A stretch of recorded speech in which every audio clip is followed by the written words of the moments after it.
어,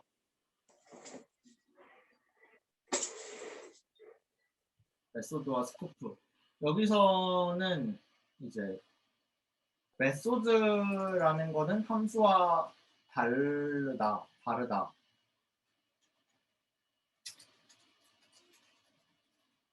차이를, 그러니까 원래 차이라고 했던 거가 기억나시나요? 원래 차이요? 그러니까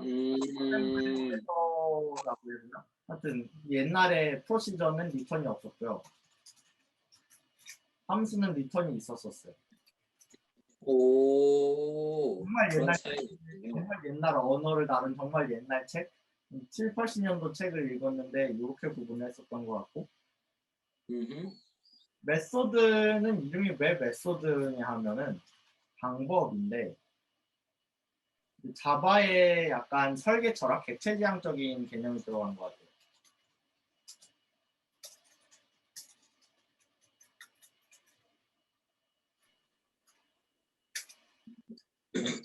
뭔가를 수행하는 방법이다, 뭐 이런 식으로 얘기를 한 것 같고, 이제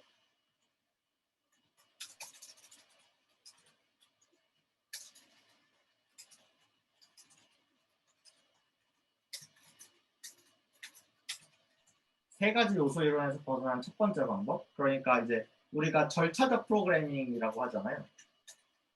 맞아요. 그 다음에 하는 게 이제 프로시저 프로그래밍이라고 해.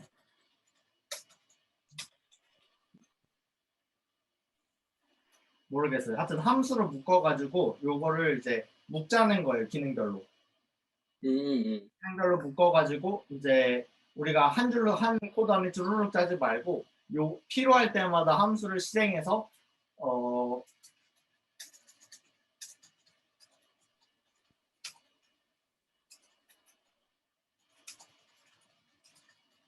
요런 멘트가 있겠네요.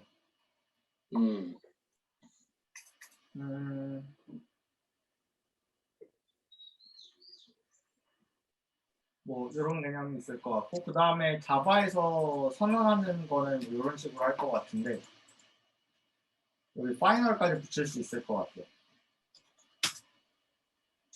파이널, 퍼블릭. 이 순서는 안 지켜도 됐었던 것 같은데, 그냥 맨날 이거 짜다 보니까 이 순서를 보편적으로 짜니까 이 순서를 지키는 거를 추천한다고 말을 하고 싶고. 파이널을 퍼블릭 앞에다가 먼저 쓰셨었네. 그냥 붙일 수 있잖아요. 모르겠어요. 모르겠어요. 근데 뭔가 저는 퍼블릭, 그러니까 저 접근 지정자를 항상 처음에 쓰고 그 뒤에다가 다 붙였었던 느낌이 있어가지고. 저도 그랬던 것 같아요. 파이널은 근데 웬만해서 붙이는 경험이 잘 없으니까. 맞아요. 파이널 메소드나 파이널 클래스는 약간 그 라이브러리, 베이스라인 대주는 그런 컴포넌트를 개발할 때만 쓰기 때문에 우리가 그렇게 건드려 본 적이 없었던 것 같아요.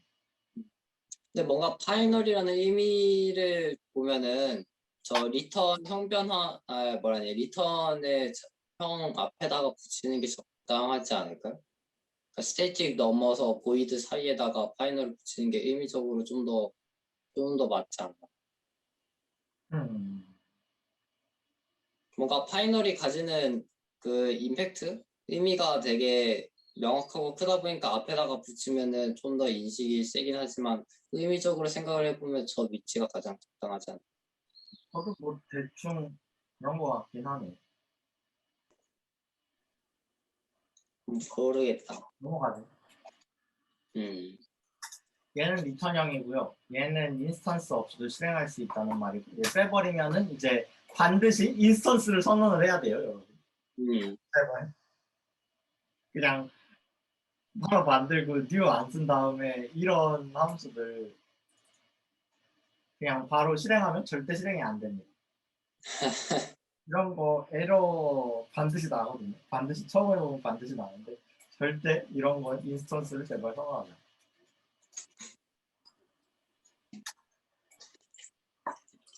뭔가 그 스테이트 게임에는 인스턴스를 통해서냐 아니냐라고 설명하는 것보다는 함수가 저 메소드가 어디에 묶여 있냐라는 의미로 설명을 하는 게 좀 더 명확하고 그게 머릿속에 더 잘 남지 않나. 맞아요. 스테이틱이란 건 클래스에 묶여 있다.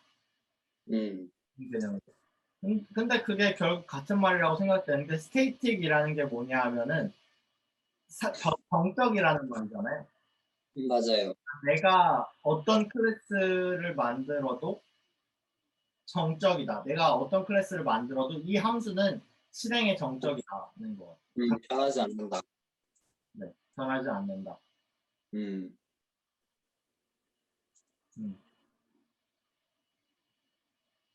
그러니까 만약 근데 스테이틱이라는 그러니까 이걸 잘못 짤 수 있는 게 뭐라고 생각을 하냐 하면은 스테이틱 메소드에서 함수의 어트리뷰트를 건드는 거. 함수의 변수를 스테이틱 메소드에서 건들거나 아니면 함수의 변수에 따라서 조건문 같은 게 스테이틱 메소드 안에 들어가 있는 거가 약간 잘못 짜고 있는 게 아닐까. 그러니까 스테이틱이라는 건 순수하게 그 메소드 한 덩어리로만 작동될 수 있어야 되는 게 아닐까. 맞아요. 뭔가 객체 지향이 도입되기 이전에 함수라는 의미가 더 세다고 생각해요. 맞아요. 스테이틱이라는 걸 붙이면 그냥 함수나 프로시저의 느낌이어야 되지 않을까. 스테이틱 네. 메소드이지 않을까.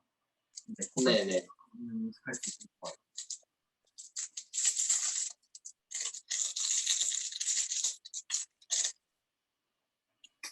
맞아요. 사탕 소리 생각보다 어마무시하게 커요. 비슷해요. 무슨 느낌일까? 하여튼 그러고 제기.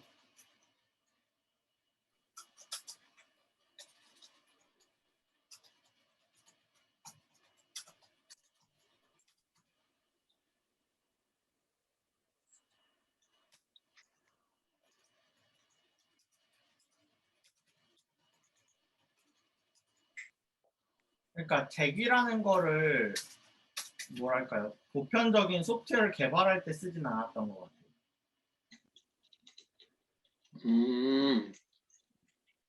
그러니까 알고리즘을 위한 거지. 그러니까 뭔가를 효과적으로 풀기 위해서 사용했거나 아니면 효과적으로 인식하기 위해서 사용했던 거지. 얘를 이제 직접적으로 쓰진 않았던 것 같아요. 그러니까 얘는 객체 지향과 관련 없는 어떤 보편적인 수학에 대한 어떤 보편적인 언어론적인 컴포넌트 요소인 것 같아요. 그러니까 우리는 제기라는 거 허락은 하는데 얘가 객체 지형적인가에 대한 건 항상 의문이 있는 거죠. 그러니까 다르게 인식해야 되는 거예요. 둘이 다 구별을 해서 인식을 해야 될 것 같아요. 이 제기라는 기능이 있지만 얘는 객체 지향에 수속되지 않는 기능이다라고 저는 보는 것 같아요. 저는 볼 수 있다고 생각해요. 저 제기도 언제쯤부터 있었던 걸까요? 애초에 콜스택이라는 개념이 존재를 하면 당연히 제기도 되는 게 아닌가라고 생각을 하고 있거든요. 제기라는 개념은 옛날부터 있었을 거예요. 제기식이라는 개념이 있었기 때문에 제기식이라는 거를 수학자들이 사용하고 있었던 거기 때문에 당연히 이거는 쓸 수 있는 기능이었을 것 같아요. 왜냐하면은 대부분의 그 그레디언트 디센트나 아니면 컴퓨터 과학에서 옵티마이제이션을 하는 쪽이나 아니면 모르는 것들을 파악하는 쪽이나 아니면 뭐 어떤 모으는 뭐 이런 것들은 다 재기적으로 천원을 할 수 있으니까 그러니까 수학이 있었기 때문에 얘도 애초부터 지원되는 기능이어야 하지 않았을까.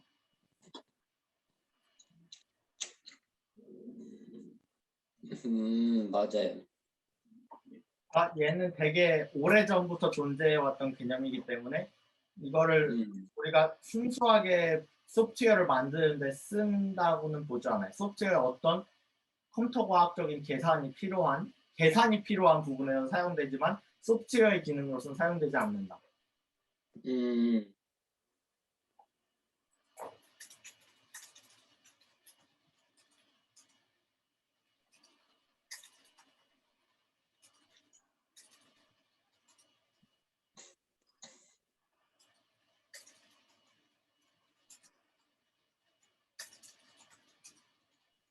왜냐하면은 이런 기대가 있거든요. 뭔가 브루마블을 만들겠다, 어떤 카카오톡을 만들겠다 이런 기대로 왔는데 잭이라는 걸 배워버리면 잭이라는 거의 중요성에 대해 전혀 인식을 하지 않고 이렇게 공부를 하는 경향을 많이 봤어요. 저는. 근데 잭의 중요성을 어떻게 인식을 해야 잭의 중요성은 소프트웨어만 개발할 거면 인식할 필요가 없어요. 근데 잭이가 언제 쓰이는지는 알고 있어야 될 것 같다고 생각을 해요. 그러니까 그거가 언제 쓰이냐면 잭의식이나 아니면 어떤 잭의적인 알고리즘 같은 걸 풀 때, 뭐 머지 소트 같은 거나 뭐 이런 데에는 분명히 들어가는데 이제 그때 들어간다는 걸 알고 있는 거랑 모르고 있는 거랑 상당한 차이가 있는 것 같아요. 알고 들어가면 나중에 그거를 배우거나 아니면 그런 쪽으로 나아갈 때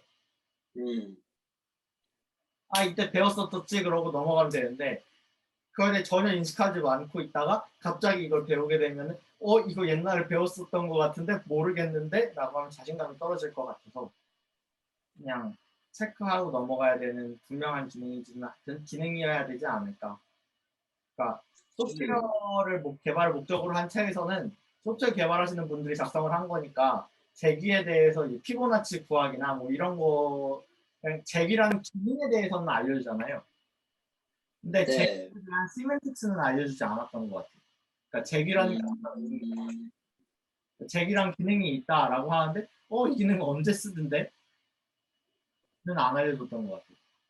언제 쓰는 데라고 할 수가 없죠. 왜냐하면 소프트웨어 개발은 어떤 메시지 패싱이라고 보잖아요. 지금 자바로 개발을 한다는 건 어떤 맞아요. 인스턴스의 함수와 어떤 클래스의 인스턴스의 함수의 메시지 패싱의 개념으로 보고 있기 때문에 잭이라는 개념은 이 메시지 패싱이라는 개념은 없다. 그러니까 메시지 패싱 베이스.